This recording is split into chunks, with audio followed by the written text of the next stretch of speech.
2 अगस्त 1999 रात के करीब 1 बज रहे थे। आसमान पर काले बादल छाए हुए थे। मौसम जैसे पहले से ही किसी अनहोनी की आहट दे रहा हो।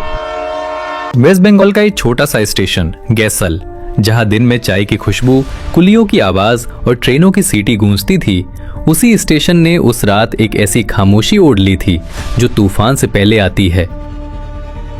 लोग बेखबर थे, सपनों में खोए थे, कुछ घर लौटने की उम्मीद में, कुछ नए सफर की शुरुआत में।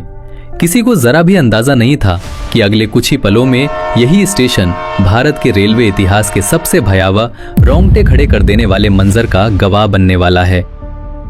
ये कोई हादसा नहीं था, ये सिस्टम की वो घिनौनी लापरवाही और एक छोटी सी इंसानी गलती का नतीजा था, जिसने 300 से ज्यादा मासूम लोगों को हमेशा के लिए शांत कर दिया।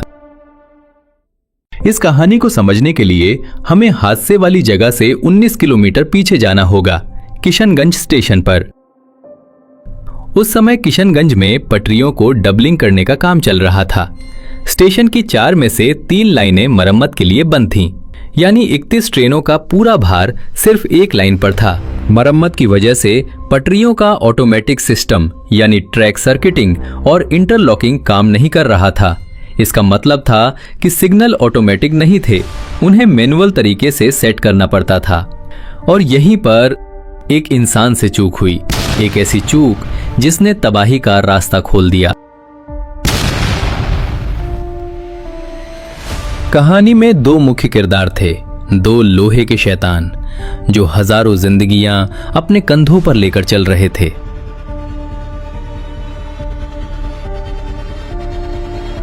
एक तरफ थी अवध असम एक्सप्रेस जो न्यू दिल्ली से गुवाहाटी जा रही थी। इसके मुसाफिर गहरी नींद में थे, ये सब अपनी मंजिल पर पहुंचने के सपने देख रहे थे। और दूसरी तरफ से मौत की रफ्तार से आ रही थी ब्रह्मपुत्र मेल। ब्रह्मपुत्र मेल में आम लोग थे और साथ में हमारे देश के वीर जवान, बीएसएफ, सीआरपीएफ और आर्मी के सिपाही जो बॉर्डर पर दुश्मन से लड़कर छुट्टी मनाने अपने परिवार के पास जा रहे थे। किसे पता था कि बॉर्डर पर गोलियों से बचने वाले ये शेर आज पटरियों पर शिकार बन जाएंगे। किशनगंज स्टेशन के असिस्टेंट स्टेशन मास्टर एसपी चंद्र को अवध असम एक्सप्रेस को अप लाइन यानी सही ट्रैक पर रवाना करना था। उस वक्त रेलवे का पूरा सिस्टम मैनुअल था। ट्रैक बदलने के लिए लीवर मशीन को हाथ से घुमाया जाता और फिर लोहे के क्लैंप से लॉक किया जाता था, जिसे रेलवे की भाषा में क्रैंकिंग या क्लैंप लॉकिंग कहा जाता था। लेकिन उस रात शायद जल्दबाजी, दबाव या लापरवाही ने सब कुछ बदल दिया। ट्रैक पॉइंट्स गलत दिशा में सेट रह गए और Awadh Assam express up line की बजाय डाउन लाइन पर मुड़ गई। डाउन लाइन यानी वो ट्रैक जिस पर ठीक उसी पल सामने से ब्रह्मपुत्र मेल पूरी रफ्तार से आ रही थी। दोनों ट्रेनों के बीच अब बस कुछ किलोमीटर का फासला था और किसी को भनक तक नहीं थी। ट्रैक गलत सेट हुआ और गलती को छुपाने के लिए एक झूठ और बोला गया। अगले स्टेशन पंजीपरा को गलत सूचना दी गई कि ट्रेन सही लाइन अप लाइन से आ रही है, और बस इसी झूठ को सच मानकर उसी पंजीपरा स्टेशन ने सामने से आ रही ब्रह्मपुत्र मेल को भी ग्रीन सिग्नल दे दिया। बाहर आसमान फट चुका था, बारिश थमने का नाम नहीं ले रही थी। अवध असम एक्सप्रेस के ड्राइवर की नजरें सामने गड़ी थीं, जहां उन्हें ग्रीन सिग्नल चमकता हुआ दिख रहा था। लेकिन प्रकृति ने उस रात एक धुंधला खेल रचा। तेज बारिश की वजह से ड्राइवर ये देख ही नहीं पाए कि उस सिग्नल का मुंह उनकी तरफ नहीं बल्कि उल्टी दिशा में था। वो सिग्नल तो सामने से आ रही ब्रह्मपुत्र मेल के लिए था। उन्हें लगा रास्ता साफ है, जबकि हकीकत में वो गलत पटरी पर आ चुके थे और उधर सामने से मौत फुल स्पीड में उनकी तरफ बढ़ रही थी। रात के 1:45 पर गैसल स्टेशन पर दोनों ट्रेनें आमने सामने आ चुकी थीं। जब तक ड्राइवर कुछ समझ पाता तब तक बहुत देर हो चुकी थी। एक जोरदार धमाका हुआ। टक्कर इतनी भयंकर थी कि ट्रेन के इंजन हवा में उछल गए। बोगियां एक दूसरे के अंदर घुस गईं। धमाका इतना तेज था, लोहे के वो डिब्बे कागज की तरह फट गए। जो लोग नींद में थे उन्हें संभलने का मौका तक नहीं मिला। टक्कर के तुरंत बाद एक जोरदार विस्फोट हुआ। ट्रेन में आग लग गई।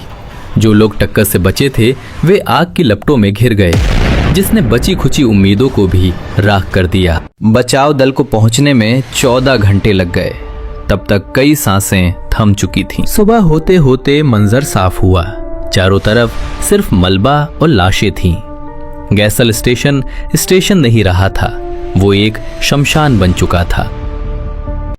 आधिकारिक रिपोर्टों के मुताबिक इस हादसे में 285 से ज्यादा लोग मारे गए और 300 से ज्यादा घायल हुए। मरने वालों में 90 से ज्यादा आर्मी और बीएसएफ के जवान थे। इस हादसे की जिम्मेदारी लेते हुए उस वक्त के रेलवे मंत्री नीतीश कुमार ने अपना इस्तीफा दे दिया था। स्टेशन मास्टर फरार हो गया, जिसे बाद में गिरफ्तार किया गया। गैसल ट्रेन हादसा ने इंडियन रेलवे के सिग्नलिंग सिस्टम पर बड़े सवाल खड़े कर दिए। इसके बाद से सुरक्षा उपायों में कई बदलाव किए गए। गैसल की वो काली रात हमें हमेशा याद दिलाती रहेगी कि जब टेक्नोलॉजी फेल होती है तो इंसान को दुगनी सतर्कता बरतनी चाहिए। आज भारतीय रेलवे बहुत आगे बढ़ चुका है, लेकिन गैसल की वो रात हमें हमेशा सावधान करती रहेगी। दोस्तों, अगर आपको ये वीडियो जानकारीपूर्ण लगा हो तो लाइक करें और चैनल को सब्सक्राइब करना ना भूलें। मिलते हैं अगले वीडियो में। जय हिंद।